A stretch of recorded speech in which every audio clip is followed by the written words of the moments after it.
This has been an interesting week in Harrisburg, to say the least. Considering the waning days of the governor's emergency declaration, the PRLA team has been working diligently with state lawmakers to craft legislation that would preserve the benefits to our industry that were triggered by the declaration.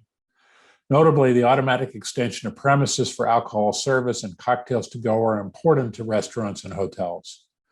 When the carefully negotiated legislation handily passed the House and the governor indicated his intention to sign the bill if it came to him clean, things were looking good. Unfortunately, the bill picked up a so-called poison pill amendment in the Senate, which sent it back to the House for concurrence. Without the votes to pass the amended bill, the House adjourned until next week. This is a disappointing setback. That said, you can be assured that PRLA is doing everything that it can to get these important provisions reauthorized. But as of now, automatic extension of premises and cocktails to go are no longer permitted. Also in Harrisburg, the legislature is dealing with an unusual budget problem: how to deal with a $7 billion surplus based on the monies received via the American Rescue Plan. The legislators have 2 weeks to solve the problem, which was described by one aide as being more challenging than in the past when dealing with a billion-dollar deficit.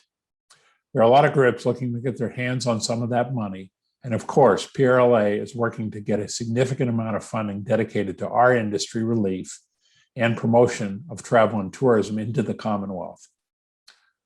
On Friday evening, the Small Business Administration announced that due to a recent court case, it was forced to suspend payments to RRF, that's the Restaurant Revitalization Grant Fund recipients, who qualified under the priority designation of the Restaurants Act.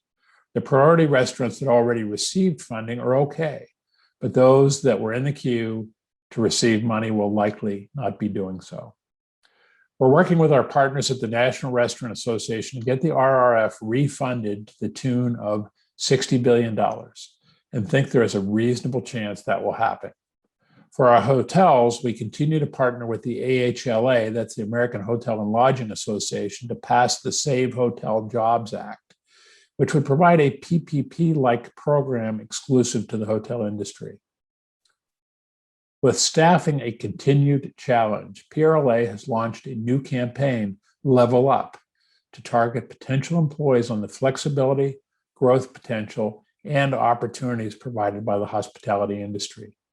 A key component of this campaign is collecting and sharing stories from your employees on why they chose this industry and how the industry has helped them level up their skills, career, or dreams. We're asking you to share your story by clicking on the link in today's update. Restaurant Business is reporting that people are back to spending more at restaurants than at groceries for the first time since March 2020. Our thoughts and prayers go out to former Governor Tom Ridge and his family. Earlier this week, Governor Ridge suffered a stroke and reportedly is in critical but stable condition. With the resumption of in-person meetings, this week I traveled around the state attending PRLA chapter events. It was a stirring reminder that we are all in this business because we love people. The energy and enthusiasm created by being actually around other people was remarkable.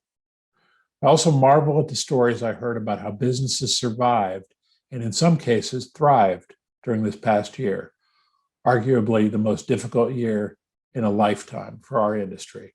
I was reminded of my friend from Plano, Texas, Zig Ziglar, who used to say, "Everyone is born to win."